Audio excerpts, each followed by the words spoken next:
Hi guys, அதிர்ஷ்டத்தை நம்பாதீங்க. ஏன்னா ஒரு முட்டா பையன் ஒருத்தன் தான் ஊருக்கு போறேன்னு சொல்லிட்டு போய் ட்ரெயின் டிக்கெட் வந்து புக் பண்ணியிருக்கான். பைபிள் அவனுக்கு டிக்கெட் நம்பர் வந்து 77 777ன்னு சொன்னாங்க. சரி ரயிலில் ஏறலாம்னு சொல்லிட்டு போனா அங்கே பெட்டியும் 7ஆம் நம்பர் பெட்டி. சரின்னு ட்ரெயினுக்குள்ள ஏறி உள்ள போய் உட்கார போனாக்க அவன் உட்கார சீட்டு நம்பரும் 77.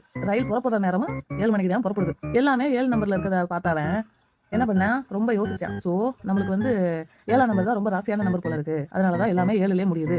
அதனால வந்து நம்மளுடைய லக்கி நம்பர் 7 தான் அப்படின்னு முடிவு செஞ்சுட்டு ட்ரெயினை விட்டு கீழே இறங்கி ஊருக்கு போகிறத கேன்சல் பண்ணிட்டு அடுத்த நாள் என்ன பண்ணியிருக்கேன், பைபிள் பேங்க்ல போய் அவன் பேங்க் அக்கௌண்ட்ல எவ்வளோ பணம் இருக்குன்றதை பார்த்துட்டு 7,77,777 ரூபா பணத்தை எடுத்துட்டு வந்தேன். எடுத்துட்டு எங்க வந்தேன், பைபிள் நேராக ரேஸ் நடக்கிற இடத்துக்கு போறேன். அங்க போன கொஞ்ச நேரத்துல அப்பதான் வந்து முதல் ரேஸ் நடத்திட்டு இருந்திருக்காங்க.